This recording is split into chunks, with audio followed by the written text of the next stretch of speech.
ಸೃಷ್ಟಿಯಲ್ಲಿ ಕೆಲವು ಜನಗಳನ್ನ ದೇವರು ಸೃಷ್ಟಿ ಮಾಡುವಾಗ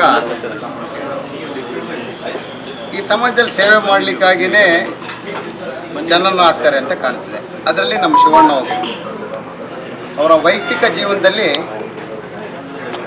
ಅವರ ಬಾಲ್ಯತನದಿಂದ ಇವತ್ತವರೆಗೂ ನಾವು ಸುಮಾರು ಒಂದು 35 ವರ್ಷಗಳಿಂದ ನಾನು ಬಲ್ಲೆ ಅವ್ರ ಜೊತೆಲಿ ಕೈಲಾದಂಥ ಸೇವೆನ ಸಮಾಜದಲ್ಲಿ ಸೊಸೈಟಿಯಲ್ಲಿ ಮಾಡಿಕೊಂಡೇ ಬಂದಿದ್ದಾರೆ. ಅದು ಭಾಳ ವಿಶೇಷ.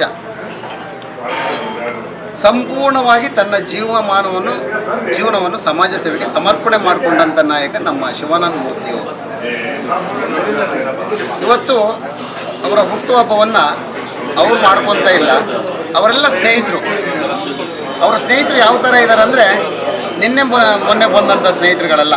ಅವರೆಲ್ಲ ಸುಮಾರು 20 ವರ್ಷ 30 ವರ್ಷ 25 ವರ್ಷಗಳಿಂದ ಆ ನಂಟು ಅಂದರೆ ಒಂದು ಸ್ನೇಹಕ್ಕೆ ಮೌಲ್ಯತೆಯನ್ನು ನಾವು ನೋಡ್ಬೋದು. ಇಲ್ಲಿ ಯಾವ ಥರ ಅಂದರೆ ಒಂದು ಸರಿ ಸ್ನೇಹವನ್ನು ಬೆಳೆಸ್ಕೊಂಡ್ರೆ ಅದು ಕೊನೆಯ ತನಕ ಜೀವಮಾನದ ಕಾಲಘಟ್ಟದ ಕೊನೆಯವರೆಗೂ ಆ ಸ್ನೇಹವನ್ನು ಉಳಿಸ್ಕೊಂಡು ಬರುವಂಥ ವ್ಯಕ್ತಿತ್ವ ಹೊಂದಿರೋದು ನಮ್ಮ ಶಿವಣ್ಣವರು.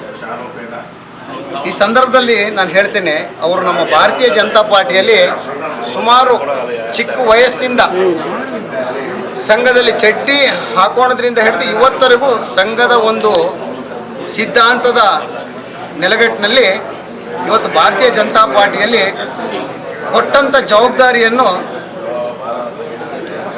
ಕ್ಷೇತ್ರದಲ್ಲಿರ್ಬೋದು ಅಥವಾ ಜಿಲ್ಲೆಯಲ್ಲಿರ್ಬೋದು ಅಥವಾ ರಾಜ್ಯ ಮಟ್ಟದಲ್ಲಿರ್ಬೋದು ಎಲ್ಲ ಕೆಲಸಗಳನ್ನ ನಿಭಾಯಿಸ್ಕೊಂಡು ಬಂದಂಥ ನಮ್ಮ ಒಬ್ಬ ಕಾರ್ಯಕರ್ತ ಕಟ್ಟಾಳು ನಮ್ಮ ಮುಖಂಡರು ಶಿವಾನಂದ ಮೂರ್ತಿಯವರು.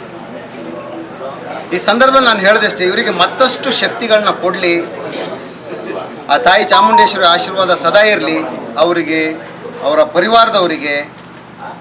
ರಾಜಕೀಯವಾಗಿ ಅವರ ವೈಯಕ್ತಿಕವಾಗಿ ಆರೋಗ್ಯ ಐಶ್ವರ್ಯಗಳನ್ನೆಲ್ಲ ಕೊಟ್ಟುಬಿಟ್ಟು ಕಾಪಾಡಲಿ.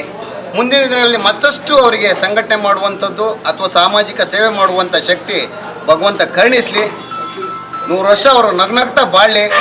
ಅವ್ರ ಸೇವೆ ಮತ್ತಷ್ಟು ಸಿಗಲಿ ಈ ಸಮಾಜಕ್ಕೆ ಅಂತ ನಾನು ಮಂಡಲದ ಅಧ್ಯಕ್ಷ ರಾಘವೇಂದ್ರ ಶೆಟ್ಟಿಯಾಗಿ ಶುಭ ಹಾರೈಸ್ತೀನಿ.